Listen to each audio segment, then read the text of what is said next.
வணக்கம் மக்களே. நம்ம கார்த்திக் கதையில நவம்பர் 26 என்ன நடக்க போகுது அப்படிங்கறத பத்தி தாங்க இந்த வீடியோல இப்ப நம்ம பார்க்க போறோம். இந்த வீடியோவுக்கு மறக்காம லைக் பண்ணிக்கோங்க.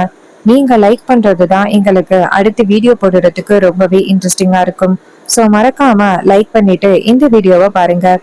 என்ன நடக்குது அப்படின்னு பாத்துக்கிட்டீங்கன்னா, நம்ம ரேவதி இருக்காங்கல்ல, அவங்கள 2 3 ரவுடிங்க வந்து கூட்டிட்டு போயிடுறாங்க, கடத்திக்கிட்டு போயிடுறாங்க.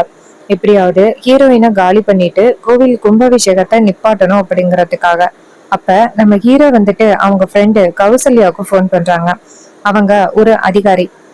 அப்போ கௌசல்யா சொல்றாங்க, சொல்லுங்க சார் அப்படின்னு. அப்ப ஹீரோ வந்துட்டு விஷயத்த சொல்றாரு. இது மாதிரி என் ஒய்ஃபை வந்துட்டு யாரோ கடத்திட்டு போயிட்டாங்க, அவங்கள கண்டுபிடிக்கணும், எனக்கு உதவி பண்ணுங்க அப்படின்னு.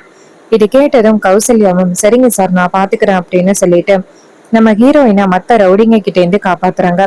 அப்ப ஹீரோயின் நேரா கௌசல்யாவை பார்த்து நீங்க யாரு அப்படின்னு சொன்னதோட கௌசல்யா சொல்றாங்க, சரவணன் சார் சொன்னாரு இது மாதிரி உனக்கு ஆபத்து அப்படின்னு, அதனாலதான் நான் காப்பாத்துறதுக்காக வந்திருக்கேன் அப்படின்னு. இதை கேட்டதும் ஹீரோயினும் ரொம்ப நன்றி அப்படின்னு சொன்னதோட கௌசல்யா சொல்றாங்க, சரி இன்னும் 5 நிமிஷத்துல கோவில் கும்பாபிஷேகம் நடக்க போறதா கேள்விப்பட்டேன், சரி வாங்க அப்படின்னு சொன்னதும் ஹீரோயினும் சரி அப்படின்னு சொல்லிட்டு அந்த இடத்துல இருந்து கிளம்புறாங்க. நேரா கோவிலுக்கு வராங்க. அங்க ஈஸ்வரி வந்துட்டு நேரா அவங்க பொண்ணு கிட்ட ரோகிணி கிட்ட எங்க ரொம்ப நேரமா ரேவதிய காணோம், எங்க அவ அப்படின்னு சொன்னதோட ரோகிணி சொல்றாங்க, அம்மா அவ இங்கதாம்மா இவ்வளவு நேரம் நின்னுகிட்டு இருந்தா, எங்க போனான்னு தெரியலையே, இருங்கம்மா பாக்குறேன் அப்படின்னு சொல்லிட்டு எங்க பார்த்தாலுமே தேடுறாங்க. பார்த்தா எந்த இடத்துலயுமே ரேவதிய காணோம். அப்ப நம்ம ரேவதி அந்த இடத்துக்கு வராங்க. கௌசல்யா வந்துட்டு ஹாஃப் சாரி கட்டிக்கிட்டு அந்த இடத்துக்கு வராங்க, ஒரு கிராமத்து பொண்ணு மாதிரி. ஹீரோயின் நேரா அவங்க அம்மாவை போய் பார்க்க ஈஸ்வரி சொல்றாங்க, இவ்வளவு நேரம் நீ எங்க போயிருந்த? ஹீரோயின் சொல்றாங்க, அம்மா என்னோட ஃப்ரெண்டு ஒருத்தி வந்திருந்தா, அவளை பாக்குறதுக்காக போயிருந்தேன். ஈஸ்வரி சொல்றாங்க, இங்க பாரு இந்த மாதிரியெல்லாம் போகாத, ஏற்கனவே இந்த கும்பாபிஷேகத்தை நிப்பாட்டுறதுக்காக பல வகையில முயற்சி நடந்துகிட்டு இருக்கு அப்படின்னு கேள்விப்பட்டேன். சோ இந்த மாதிரி எல்லாம் நீ போக கூடாது அப்படின்னு. இது கேட்டதும் ஹீரோயினும் சரிம்மா நான் எங்கேயும் போகலமா, நீங்க பயப்படாதீங்க அப்படின்னு. இதை கேட்டதும் ஈஸ்வரியும் சரி ஓகே அப்படின்னு சொல்லிட்டு அந்த பூஜை நடக்கிற இடத்துல நின்றுட்டு இருக்காங்க. இன்னொரு பக்கம் வில்லி ஹீரோயின் வந்ததை பார்த்துட்டு ஷாக் ஆகுறாங்க. என்னடா இது, இவ வந்துட்டாலே, இவளுக்கு இன்னரும் காலியா இருக்கும் அப்படின்னு நினைச்சோம், திரும்பி வந்துட்டாளே அப்படின்னு. இவனும் எங்கேயுமே போகவே இல்லையே, இவன் எங்கேயும் போனாதானே அவளை காப்பாத்தி கொண்டுட்டு வர முடியும், இவன் எங்கேயுமே போகாம இவ எப்படி இங்க வந்தா அப்படின்னு வில்லிக்கு ஒரே சந்தேகம். அப்ப அந்த ரவுடிங்க நேரா வந்துட்டு காளியம்மாளுக்கு போன் பண்றாங்க. காளியம்மா போன் அட்டன் பண்ணி சொல்லுங்கடா அப்படின்னு சொல்ல ரவுடிங்க சொல்றாங்க, இங்க பாருங்க மேடம், அந்த கார்த்தின்னு சொன்னீங்கல்ல, அவன் இந்த இடத்துக்கு வரல மேடம், அவனுக்கு பதிலா கௌசல்யா அப்படிங்கிற ஒரு அதிகாரி வந்து எங்களை எல்லாம் வெளுத்து கட்டிட்டு ரேவதிய கூட்டிட்டு போயிட்டாங்க. இதை கேட்டதும் அந்த வில்லிக்கு ரொம்ப அதிர்ச்சி. என்னடா சொல்றீங்க? அப்ப அந்த ரவுடிங்க சொல்றாங்க, ஆமா மேடம், நீங்க நினைக்கிற மாதிரி அவ சாதாரண ஆள் இல்ல, எங்க எல்லாரையும் அடிச்சு வெளுத்து கட்டிட்டு அந்த பொண்ணை கூட்டிட்டு போயிட்டாங்க. இது கேட்டதும் காளியம்மா அதிர்ச்சி ஆகுறாங்க. அப்ப காளியம்மா சொல்றாங்க, சரி நான் பாத்துக்கிறேன் அப்படின்னு சொல்லிட்டு போனை கட் பண்ணிட்டு நேரா வில்லிக்கு போன் பண்றாங்க, மருமகளுக்கு. அவங்க போன் அட்டன் பண்ணி, அத்தை என்ன சித்த, ரேவதி கோவில் திருவிழாவுக்கு வரமாட்டா, இன்னும் கொஞ்ச நேரத்துல கோவில் கும்பாபிஷேகம் நின்னு போயிரும் அப்படின்னு சொன்னீங்க, ஆனா இங்க எல்லாம் அப்படி எதுவும் நடக்கிற மாதிரி தெரியலையே அத்தை, இந்த ரேவதி குத்துக்கல்லு மாதிரி வந்து நிக்கிறா, என்ன நடக்குது அப்படின்னு சொன்னதோட அந்த வில்லி சொல்றாங்க, இங்க பாரு, அங்க வந்து ரவுடிகளை அடிச்சு போட்டுட்டு எவ்வளவு ஒருத்தி ரேவதிய கூட்டிட்டு வந்துட்டா அப்படின்னு கேள்விப்பட்டேன். இதை கேட்டதும் வில்லி சொல்றாங்க, அதோட இந்த இடத்துல இருந்து நம்ம இந்த டிரைவர் பையன் எங்கேயுமே போகவே இல்லை, கண்டிப்பா வேற ஏதோ பிளான் பண்ணிட்டான் அப்படின்னு. அதுக்கு வில்லி சொல்றாங்க, சரி நான் பாத்துக்கலாம் அப்படின்னு சொல்லிட்டு போனை கட் பண்றாங்க. இன்னொரு பக்கம் அந்த கௌசல்யா நேரா ஹீரோவை போய் பாக்குறாங்க. அப்ப ஹீரோ கௌசல்யாவை பார்த்து, வணக்கம் மேடம், நீங்க தான் சரவணன் சொன்ன ஆளா? கௌசல்யா சொல்றாங்க, ஆமா சார் நான் தான் சார், கோவில் கும்பாபிஷேகம் முடியிற வரைக்கும் நான் இங்கே இருக்கேன், அதிகாரிகள்லாம் வரக்கூடாது அப்படின்னு கோவில் தலைவர்கள் சொல்லிட்டதா கேள்விப்பட்டேன், சோ அதான் சார் நான் மஃப்டில வந்திருக்கேன், நீங்க கவலைப்படாதீங்க, இங்க உள்ள யாருக்கும் எந்தவித ஆபத்தும் வராது, நான் பாத்துக்கிறேன். இதை கேட்டதும் ஹீரோவும் ரொம்ப நன்றி மேடம் அப்படின்னு சொல்ல கௌசல்யா சொல்றாங்க, உங்க ஒய்ஃப் ரேவதிய ரொம்ப பாதுகாப்பா கொண்டாந்து கோவில்ல விட்டுட்டேன், நீங்க இனிமே பயப்படணும் அப்படின்னு அவசியம் இல்லை, இதை கேட்டதும் ஹீரோவும் ரொம்ப நன்றி மேடம் அப்படின்னு சொல்றாங்க. அப்புறம் கௌசல்யா அந்த இடத்துல இருந்து போறாங்க. அதுக்கப்புறம் நம்ம ராஜா இருக்காருல்ல, அவரு யாக பூஜையும் முடிக்கிறாரு. ஐயர் நேரா எல்லாரையும் பார்த்து இந்த கலசத்தை கொண்டு போய் கோவிலுக்கு மேல வச்சு கும்பாபிஷேகத்தை நடத்த ஆரம்பிக்கலாம் அப்படின்னு சொல்லிட்டு எல்லாருமே கோவிலை சுத்தி வந்து நிக்கிறாங்க. அப்போ நம்ம பாட்டி சொல்றாங்க, எப்படியோ இந்த கும்பாபிஷேகம் இன்னும் கொஞ்ச நேரத்துல நடந்து முடிய போகுது. முருகா, நீதான் முருகா இது எல்லாத்துக்கும் துணையா இருந்து இந்த கும்பாபிஷேகத்தை நல்லபடியா நடத்தி கொடுக்குற அப்படின்னு ரொம்ப சந்தோஷத்தோட பாட்டி சாமியை கும்பிடுறாங்க. இன்னொரு பக்கம் ஈஸ்வரி நினைக்கிறாங்க, இந்த கிழவி கோவில் கும்பாபிஷேகத்தை நல்லபடியா நடத்தணும் அப்படின்ட்டுதான் எப்ப பார்த்தாலும் என் வீட்டுக்கே வந்துகிட்டு இருந்துச்சு. இப்ப இந்த கும்பாபிஷேகம் முடிஞ்சதோட இனிமே அந்த கிழவி என் வீட்டு பக்கமே வரக்கூடாது அப்படின்னு ஈஸ்வரி சாமி கும்பிட்டுக்கிட்டு இருக்காங்க. இன்னொரு பக்கம் கோவில் கும்பாபிஷேகம் சிறப்பா நடந்து முடியுது. இத பார்த்துட்டு வில்லிக்கு ரொம்ப அதிர்ச்சி. ச்சே, நம்ம என்ன நினைச்சுக்கிட்டு இருந்தோம், கடைசியில இங்க எப்படி நடக்குது, கும்பாபிஷேகத்தை எப்படியாவது நிப்பாட்டணும் அப்படின்னு நினைச்சோம். ஆனா எல்லா விதத்திலையும் தோத்து போயிட்டோமே அப்படின்னு வில்லிக்கு காண்டு. இன்னொரு பக்கம் நம்ம ஈஸ்வரி வந்துட்டு கும்பாபிஷேகம் முடிஞ்சதோட ஊர் தலைவர்கள் எல்லாருமே அந்த இடத்துல நிக்கிறாங்க. அப்ப ஈஸ்வரி ஊர் தலைவர்களை பார்த்து, இங்க பாருங்க, உங்க எல்லாருக்கிட்டையும் ஒரு விஷயத்த சொல்லிக்கிறேன். இனிமே இந்த ஊர் சம்பந்தமா இந்த கிழவி சம்பந்தமா எந்த விஷயத்தையும் என்கிட்ட வந்து சொல்லாதீங்க அப்படின்னு ஊர் தலைவர்கள் ஈஸ்வரிய பார்த்து, என்னாச்சுமா, ஏமா அப்படி சொல்றீங்க? ஈஸ்வரி சொல்றாங்க, இங்க பாருங்க, எனக்கு இவளை சுத்தமா பிடிக்கவே பிடிக்காது. கோவில் கும்பாபிஷேகம் நடக்கட்டும் அப்படிங்கறதுக்காக தான் இவளை என் வீட்டுக்குள்ள விட்டேன். மத்தபடி இவ என் வீட்டுக்கு அடிக்கடி வரணும் அப்படிங்கிற ஆசையெல்லாம் எனக்கு சுத்தமா கிடையாது. இவ என் வீட்டுக்குள்ள வர்றதுக்கு எனக்கு விருப்பமும் கிடையாது. இனிமே இந்த பரமேஸ்வரிய என் வீட்டுக்கு அடிக்கடி வரக்கூடாது அப்படிங்கறது அவகிட்ட சொல்லிருங்க. இதை கேட்டதும் ஊர் தலைவர்கள் அதிர்ச்சி ஆகுறாங்க. என்னம்மா இது, பரமேஸ்வரி அம்மா உங்க மேலையும் உங்க பொண்ணுங்க மேலையும் அவ்வளவு பாசத்தோட இருக்காங்க, பொசுக்குன்னு அவங்கள வரக்கூடாது அப்படின்னு சொன்னா என்னம்மா இதெல்லாம்? அதுக்கு ஈஸ்வரி சொல்றாங்க, இங்க பாருங்க, உங்க எல்லாருக்கும் தெரியாதது ஒண்ணும் இல்ல, என் அம்மாவோட இறப்புக்கு இந்த பொம்பளை தான் காரணம். அப்படி இருக்கையில இந்த பொம்பளை என் வீட்டுக்கு வர்றதுக்கு எனக்கு கொஞ்சம் கூட பிடிக்கவே இல்லை. இதுக்கப்புறம் இந்த லேடி என் வீட்டு பக்கமே வரக்கூடாது, ஞாபகம் வச்சுக்கோங்க அப்படின்னு சொல்லிட்டு நேரா அவங்க பொண்ணுங்களையும் பார்த்து, இங்க பாருங்கம்மா, நீங்களும் கேட்டுக்கிடுங்க, இதுக்கப்புறம் இந்த பாட்டியை பார்க்கணும் அப்படின்னு சொல்லிட்டு வீட்டுக்கு வர வேலையெல்லாம் வச்சுக்காதீங்க அப்படின்னு சொன்னதோட பொண்ணுங்களும், என்னம்மா இப்படி பேசுறீங்க, பாட்டி ரொம்ப வயசானவங்க அப்படின்னு சொல்ல ஈஸ்வரி சொல்றாங்க, இங்க பாரு, அதெல்லாம் எனக்கு தெரியாது. இதுக்கப்புறம் இந்த கிழவிய பாக்கணும் அப்படின்னு சொல்லிட்டு நீங்க யாரும் பிடிவாதம் பண்ணக்கூடாது அப்படின்னு சொன்னதோட பொண்ணுங்களும் அம்மாவோட பிடிவாதத்தை பார்த்து சரிம்மா அப்படின்னு சொல்லிட்டு நேரா பாட்டிய பார்த்து, பாட்டியை நீங்க கவலைப்படாதீங்க, அம்மா தான் என்ன கோவமா பேசினாலும் நான் கண்டிப்பா உங்களை பார்க்காம இருப்பேம்மா, நாங்க வரோம் பாட்டி அப்படின்னு சொன்னதோட பாட்டியும் சரிம்மா அப்படிங்கிறாங்க. அப்புறமா எல்லாரும் சேர்ந்து வீட்டுக்கு கிளம்புறாங்க. அப்ப பாட்டி நேரா ஹீரோவை பார்த்து, ஐயா பேரண்டி, என்னையா இது, இவளோட கோவம் என்னைக்குமே குறையாது போல. அப்ப ஹீரோ சொல்றாரு, பாட்டி, அத்தையோட கோவத்தை பத்தி உங்களுக்கு தான் நல்லாவே தெரியுமே, அத்தை என்னைக்குமே அவங்களோட கோவத்தை குறைக்கவே மாட்டாங்க. இங்க பாருங்க பாட்டி, அதோட நான் இன்னைக்கு உண்மையை வேற சொல்ல போறேன்.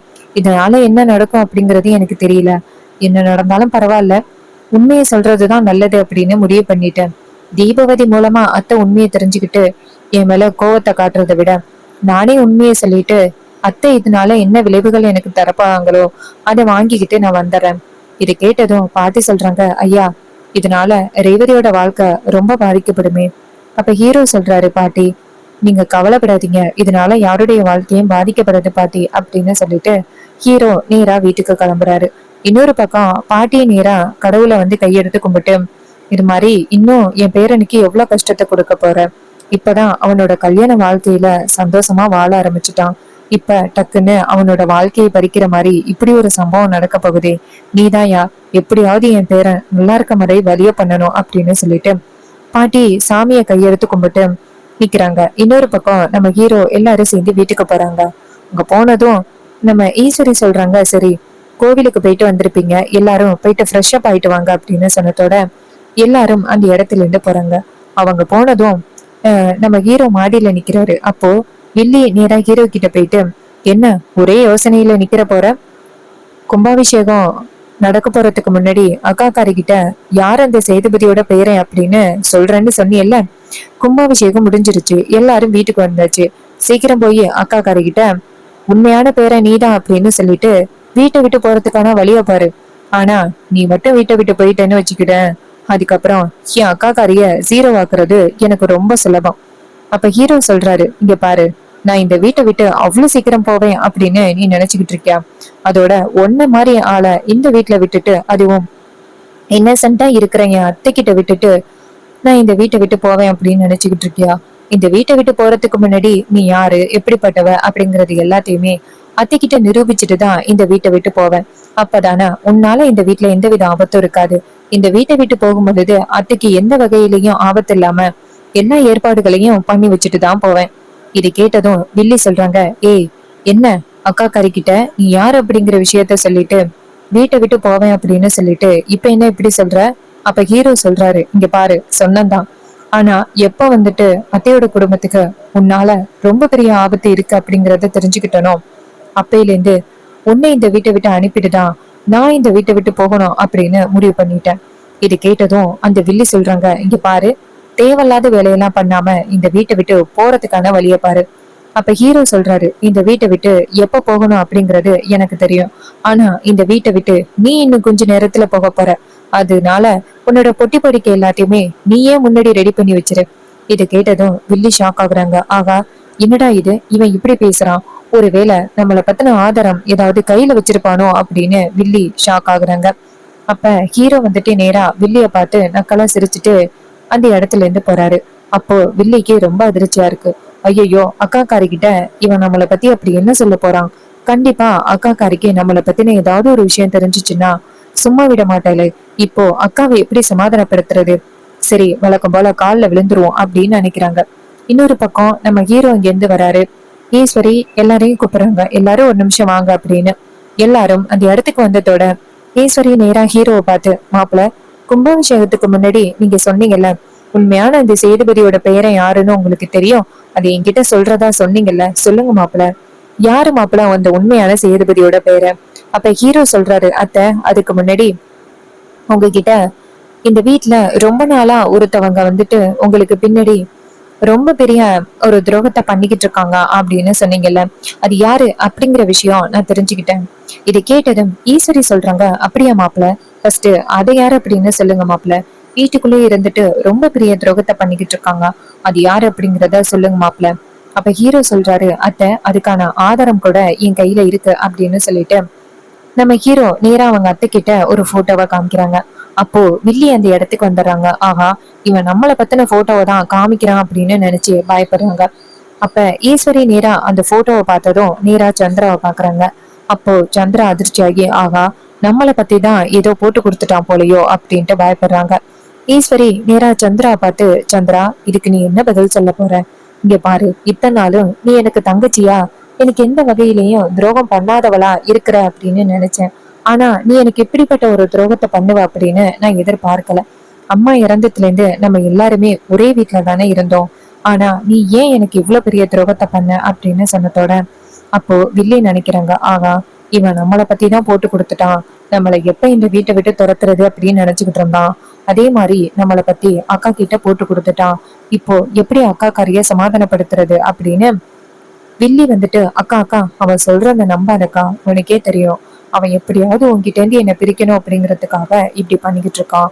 அவ சொல்றத நீ நம்பாதக்கா, நான் உனக்கு எப்பவுமே தங்கச்சி, உனக்கு நான் எப்பவுமே துரோகம் நினைக்க மாட்டேன்க்கா, எனக்கு நீதாக்கா முக்கியம், தயவு செஞ்சு சொல்றது கேளுக்கா அப்படின்னு சொல்லிட்டு கால்ல விழுகுறாங்க. அப்ப மயிலு சொல்றாரு, அத்தை, இவங்க என்னதான் கால்ல விழுந்து உங்ககிட்ட கெஞ்சினாலும் அவங்க தப்பு பண்ணது இல்லைன்னா ஆகிறது. இங்க பாருங்கத்த, இன்னைக்கு கூட கோவில்ல ரொம்ப பெரிய ஆபத்து நடக்க பார்த்துச்சு. அந்த ஆபத்துல இருந்து மாப்பிள்ளை இறந்ததுனாலதான் மட்டும்தான் நம்ம எல்லாருமே தப்பிச்சோம். இல்லைன்னா நம்ம எல்லாருக்கும் என்ன ஆகியிருக்கோம் அப்படின்னு என்னால கனவுல கூட நினைச்சு பார்க்க முடியல. இது எல்லாமே சின்னத்துக்கு தெரியும். ஏன்னா இவங்க அந்த சிவனாண்டி முத்து கூட சேர்ந்துட்டு இப்படி ஒரு காரியத்தை பண்ணிட்டு இருக்காங்க. இங்க பாருங்கத்த, அவங்க சொல்றத நம்பாதீங்கத்த, அவங்களால இந்த குடும்பத்துக்கு ரொம்ப பெரிய ஆபத்து இருக்கு அப்படின்னு மயிலு விஷயத்த சொல்லிடுறாரு. ரேவதியும் அன்னைக்கு வந்துட்டு அந்த சிலை காணாம போனுச்சுல்ல, அப்ப சந்திராவுக்கு தொடர்பு இருக்கிறத ரேவதியும் சொல்லிடுறாங்க அவங்க அம்மாட்ட. இதையெல்லாம் கேட்டதும் ஈஸ்வரி அதிர்ச்சி ஆகுறாங்க. என்ன முடிவெடுக்க போறாங்க அப்படிங்கிறத நம்ம வெயிட் பண்ணி பார்க்கலாம். சோ இதே மாதிரி இன்னுமே அப்டேட்ஸ் வேணும் அப்படின்னு நினைச்சீங்கன்னா நம்ம சேனலை மறக்காம சப்ஸ்கிரைப் பண்ணிக்கோங்க. தேங்க்யூ ஃபார் வாட்சிங்.